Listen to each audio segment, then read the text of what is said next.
Welcome to the Fear and Greed Afternoon Report for Friday, the 21st of April, 2023. I'm Sean Aylmer.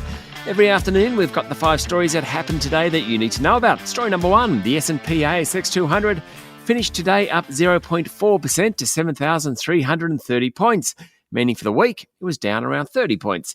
The banks did poorly today, with Commonwealth Bank, National Australia Bank and Westpac all off more than 1%.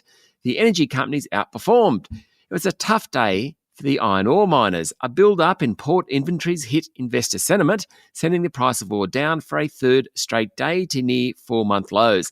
A tonne of iron ore is fetching around $120. At its peak 2 years ago, it was nearly twice that level. On the other hand, gold miners did well, with the price of the precious metal staying above $2,000 an ounce. St Barbara, Silver Lake Resources and Northern Star all outperformed. Story number 2, the Australian Competition and Consumer Commission is calling on banks and their customers for feedback on competition and consumer issues affecting retail deposit products. Collectively, Australians hold over $1.45 trillion in retail deposit accounts, and for many Australians, the interest earned on these accounts is an important source of income. That's according to ACCC Chairwoman Gina Cass-Gottlieb. While banks have generally lifted variable rate home loan interest rates in line with the Reserve Bank's cash rate fluctuations, increases to the savings interest rates have often been smaller or conditional, she said. The competition watchdog is reviewing how banks have adjusted their rates for deposit accounts, including the use of introductory and other conditional interest rate offers. Story number 3, highly anticipated legal advice from the Commonwealth Solicitor General says the voice to Parliament will not impede executive government or radically change how decisions are made in Canberra. Attorney General Mark Dreyfus released the opinion in a submission to a parliamentary committee today, making public for the first time the views of Solicitor General Stephen Donohue KC.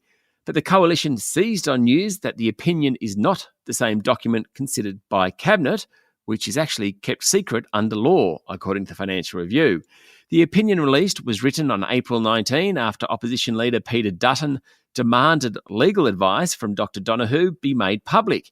Mr Dutton has repeatedly claimed Dr Donohue advised against some wording in the constitutional amendment supported by the government and the Voice Expert Working Group. But the opinion says the draft changes are not only compatible with Australia's system of representative government, but also represents an enhancement. Story number 4, BHP has cut production targets for its Australian nickel and Chilean copper mines as output at its local iron ore and coking coal divisions head toward the lower end of target ranges. That, along with lower iron ore prices that I was talking about, was enough to send the big Australian share price down more than 2% today. Iron ore is BHP's biggest revenue generator, but the 66.5 million tonnes shipped through Port Hedland in the 3 months to March was the division's weakest output in 2 years. The modest result puts BHP on track for a rare decline in annual iron ore exports in the year to June. BHP's Port Hedland export infrastructure has been hit by works to expand the port's capacity, as well as a voluntary halt to operations in February to mark the death of a port worker. Port Hedland has been unable to handle the record volumes coming out of BHP's mines in the Pilbara region of Western Australia. And finally, story number 5. It's a great story. SpaceX's Starship rocket exploded this morning, minutes after lifting off from a launch pad in South Texas.